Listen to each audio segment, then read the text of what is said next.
ಭಾವ ರೈತ ಇರಬಾರ್ದು. ಇಲ್ಲೇನೋ ಸುಮ್ಮನೆ ಎಲ್ಲಾರು ಕುಡಿಯಾರ ಅಂತ ಬಂದಿರಿ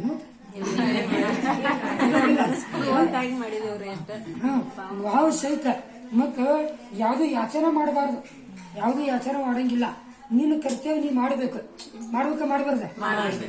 ಮತ್ತ ನಿನ್ನ ಕರ್ತವ್ಯ ನೀ ಮಾಡಿದ್ರೆ ನಿನ್ ಪುಣ್ಯ ಬಂದಾಕತ್ತು, ಪಾಪ ಬಂದಾಗ್ತೈತಿ. ನೀನ್ ಪಾಪಾಸುರ ಹೋಗ್ಬೇಕು, ಪುಣ್ಯಾಸುರ ಹೋಗ್ಬೇಕು. ಮತ್ ಪುಣ್ಯಾಸುರ ಹೋಗ್ಬೇಕಂದ್ರೆ ಏನ್ ಮಾಡ್ಬೇಕು? ನಿತ್ಯಾತ್ವ ಮಾಡ್ಬೇಕು, ಸಮ್ಯಕ್ತು ಮಾಡ್ಬೇಕು. ನಿತ್ಯಾತ್ವದ ಪುಣ್ಯ ಸರಿಯಲ್ಲ. ಅದು ನಿತ್ಯಾತ್ವ ಪುಣ್ಯ ಅದು ನರಗತಿ ಎಲ್ಲಾದ್ರೂ ಕರ್ಕೊಂಡು ಹೋಗ್ತೈತಿ. ಸಮ್ಯಕ್ತು ಪುಣ್ಯ ಬೇಕಂದ್ರೆ ಏನ್ ಮಾಡ್ಬೇಕು? ಏನ್ ಧರ್ಮ? ಹರಿಯಂತ್ರ ಪೂಜೆ ಮಾಡಬಾರ್ದು. ಪೂಜೆ ಮಾಡ್ಬೇಕು, ಹರಿಯಂತ್ರ ಪೂಜೆ ಮಾಡ್ಬೇಕು. ಹೇಳ್ಬೇಕ ಹರಿಯಂತ್ರ ಪೂಜೆ ಅಲ್ಲೇ ಕುತ್ಕೊಂಡು ಹರಟಿ ಹೊಡೆದು ಹೋಗ್ತಾರೆ. ಕರೆ ಹರಿಯಂತ್ರ ಪೂಜೆ ಮಾಡಲ್ಲ. ಹರಿಯಂತ್ರ ಪೂಜೆ ಮಾಡಿದ್ರೆ ನಿನ್ಗೆ ಏನಾಗ್ತೈತಿ ಹೇಳಿ ನೋಡೋಣ. ಪುಣ್ಯ ಬಂದ್ ಆಗ್ತೈತಿ ಹರಿಯಂತ್ರ ಪೂಜೆ ಮಾಡಿದ್ರೆ.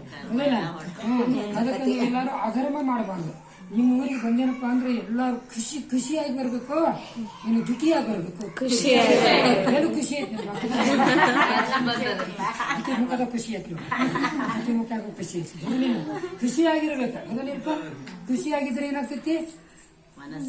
ಮನಸ್ಸು ಸಗರ ಆಗ್ತೈತ್ರಿ. ನಿಮ್ಗೆ ಒಳ್ಳೆ ಗತಿ ಬಂದಾಗ್ತೈತಿ. ಮತ್ತ ಅಲ್ಲಿ ಇಲ್ಲಿ ತಿರುಗಾಡಿ ಅದು ಹಾಡು ಹೇಳ್ತಾನ, ಆತ್ಮ ನಿರತ ಪಾಲಿಸೋ ತಿಳಿನ ನೀ ಧ್ಯಾನಿಸೋ